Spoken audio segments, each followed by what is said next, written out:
Jomar po, medyo may pagka ano ito ay, medyo may pagka, tawag dito. Jomar po, may pagkapalikiro ito. May pagkapalikiro ito mga kaibigan eh. Ayan, hello po, shoutout po sa inyong lahat. Nagbabalik ang inyong lingkod, Hasa 26 TV. Ngayon po mayroon tayong reaction video na sa live po ni Kuya Val, no? Ayan po, at siguro naman po, puntahan natin ang YouTube channel ni Kuya Val, no?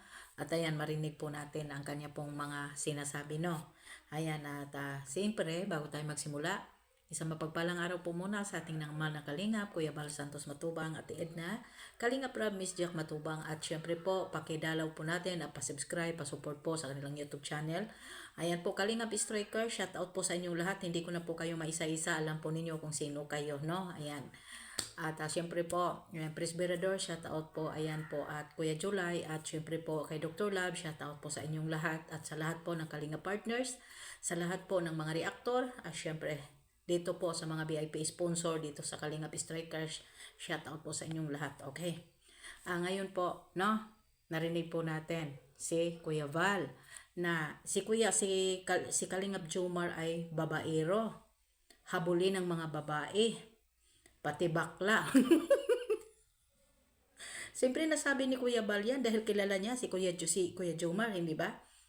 Pero iisa lang daw po, iisa lang po ang nagmamay-ari po sa puso ni Jomar. Ayaw niyang mangyari po sa isang beneficiary na naghiwalay. Kaya pagkasunod po, syempre kailangan na pagkasunod po ng tatawa, kinilig ako ni Kuya Val. Tipe, pagkatapos po doon kay kay Biancy, yung Jomcar naman, hindi papayag po si Kuya Val na maghiwalay po talaga dahil syempre, di ba na naman po talaga butong-buto naman po talaga si Kuya Val kay Jomar dahil napakabait, napaka-success na tao, na charity vlogger, no? Ayan, no, at syempre, tayo mga Kalingap at mga ka-Jomcar, ayan po, suportahan lang po natin, no? At syempre, alam natin na nag-iisa lang po talaga sa buhay. Kahit ano pa po dyan, maglalaway-laway na po sila, no, sa kakatingin.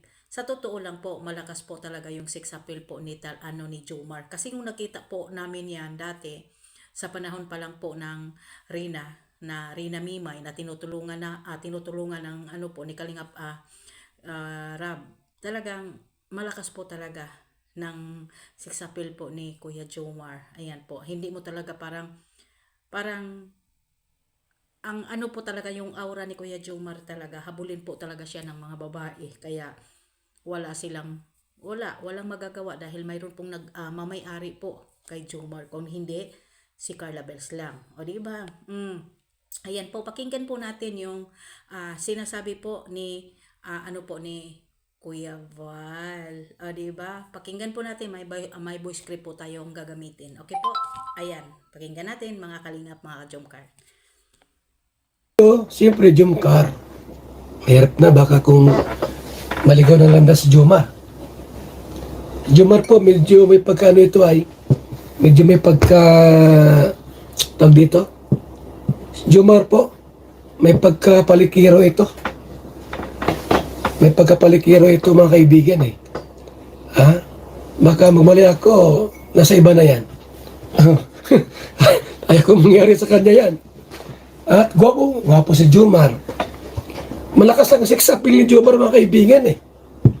Para siyang si Rico yan, pag gumalaw. Kumbaga sana po, pag dumaan siya dumaan sa maraming chicks, lahat dilingkod talaga sa kanya. Sino kayo itong gwapong ito?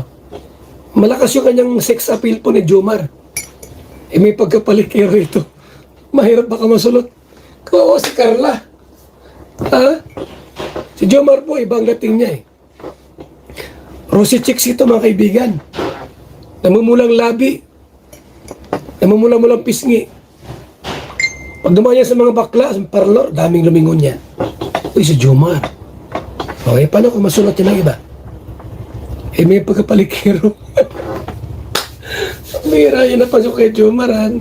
Huwag naman sanang masyadong lapitin sa mga babae. Malambing si Jomar po.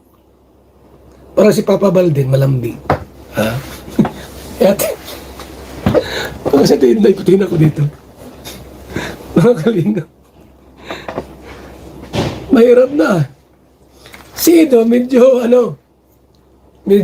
hindi siyuwi si Ido. Hindi siyuwi si Ido, mga kalingap. Hindi siyuwi si Ido. Hindi. Pero si Jomar po, medyo malambing ito eh. Lapitin sa mga chicks. Kaya ingatan ko si Jomar. Ingatan ko si Jomar. Mamantayan ko si Jomar, mga kaibigan. At mataas yung kanyang sex appeal. Rosy chicks yan eh. Wala ang labi, wala ang pisngi. Mahirap na pagka ito ay masulot ng iba. Paano si Carla? Di ba? Oo, alam natin na malakas si Jomar. Mahal niya si Carla. Paano kung mayroong mabilis na babae? Paano yun? Pag mayroong mabilis. Nakita mo sa Hong Kong noon, Hong Kong, mayroon doong isang ali-aligid. Parang punas ng pawis ni Jomar. Oh, kunting pawis, punas dito. Punas dyan. Delikado. Kaya after ng EDSI po, Jomar kakasal natin. Kawawa dyan si Carla pagka ganun. Pag nasulot ng iba.